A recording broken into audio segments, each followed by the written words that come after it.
Friends, in our previous episode, when we tried to look at the antiquity of our civilization or the Indic civilization, we examined the house mice or the so called mouse. You must remember the word Musa is the origin of the word mouse. So we had this very unlikely candidate who gave us some glimpses as to how old a sedentary and settled lifestyle could be. And it gave us clues to the fact that it was in India around 13,000 BC that all the mice in the world owe their ancestry to. So this astounding fact then takes us on in our journey to look at another very unlikely candidate, and that one is the cow. Now we are aware, in today in modern world, especially in India, how you have cows languishing everywhere. They don't seem to have the same importance as maybe some people attach in a very emotional or sentimental way. But then, in a practical sense, they don't seem to be very important. But hang on, they are very, very important to us from the point of view that if you look at the world over, a great majority of the population owe their ancestry or their interbreeding to the Indian cow, which is called the Bos indicus breed. Because there are only two major breeds in the world, that is Bos indicus and the Bos taurus. Now, the Bos taurus is the one that is originated from somewhere in southwestern Turkey, somewhere in the Anatolian region, and or in the Levant nearby there. Uh, and most of the European breeds are essentially from the Bos taurus. So the entire research for a long time has been based upon the Bos taurus. And as per that research, the Bos taurus seems to have originated something like 10,000 years before present, and from that locations, as I had mentioned earlier. And most of the European cows are those. But then the other most important variety is the Bos indicus, which is also called the zebu. The zebu is characterized by the hump on its back. That's the only animal that has that. And this humped zebu or the Bos indicus is no doubt originating from the Indus Valley area, which is the Indian subcontinental region, the northwestern parts of this country, and uh, and from here the Bos indicus has migrated to all parts of the world. It has even been crossbred with the Bos taurus, and then, because the tools that were used to study the genetic lineages of the Bos indicus were essentially developed for the Bos taurus, there were certain disadvantages in the way they studied the Bos indicus. However, as per them, the Bos taurus is probably 2000 years older than the Bos indicus. But then the jury is out on that, it's not very clear. But what is evident is you can realize the breeding of a cow and what it means to society and how smart those people would be when you compare these two animals.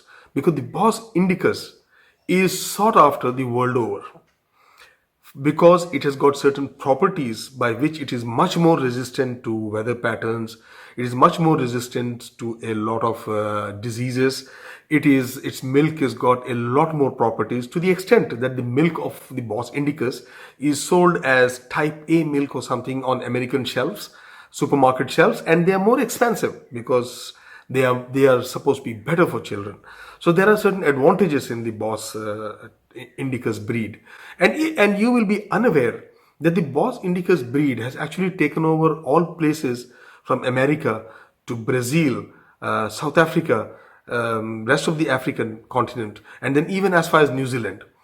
Here in South Africa, where I'm talking to you right now, I was once intrigued when I saw an advert saying Brahmins for auction, and I wondered, what is this Brahmins being auctioned here in South Africa?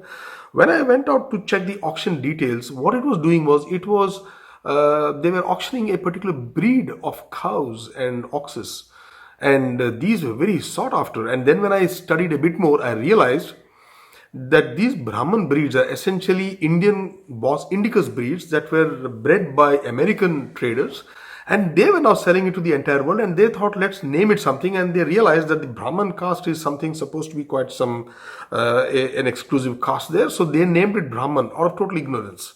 And they've called it Brahman cows. And these are called Brahman cows across all these places.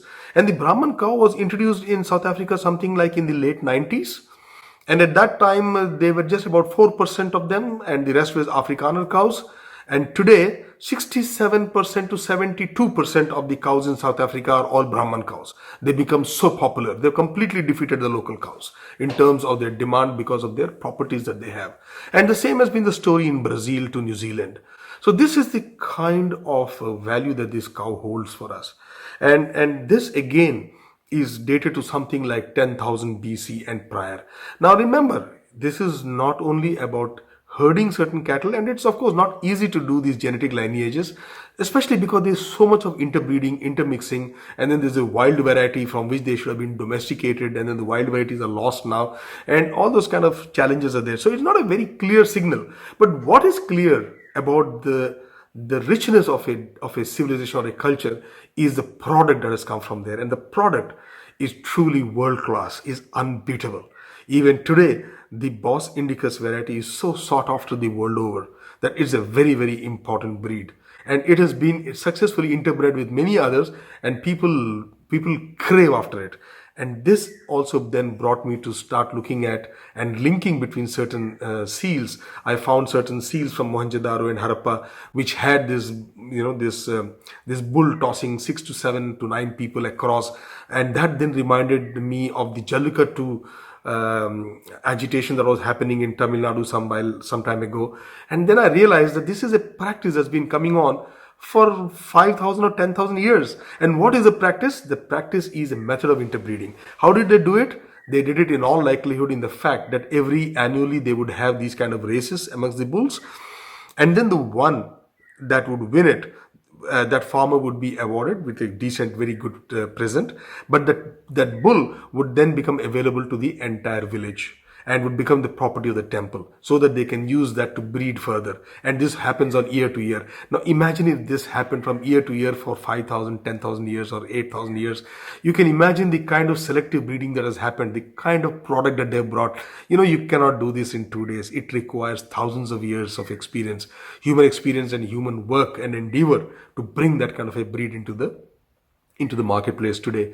And no wonder that's why most of the time whenever you enter a temple, you'll always find the Nandi at the entrance of the temple, because the bull would become the most important feature of the temple, because as farmers, and that being the main economy, it was very important that the bull is available to the rest of the village for that year. And then it is the winning bull. And that goes on, and that tradition continued, albeit maybe with a few problems in the way it's being conducted today. That can be regulated, not an issue, but then it's a very ancient practice, and I can now understand that sentimental value that people hold to the cow and the bull. Why? Because it is the backbone of this civilization, and its evidence is there the world over for us to look at. Please do your own further studies and you will understand a lot. Thanks very much for listening to me again, and we will come back with another very important factor that's going to tell us about the antiquity and the richness of our civilization. Thanks for listening. Bye-bye.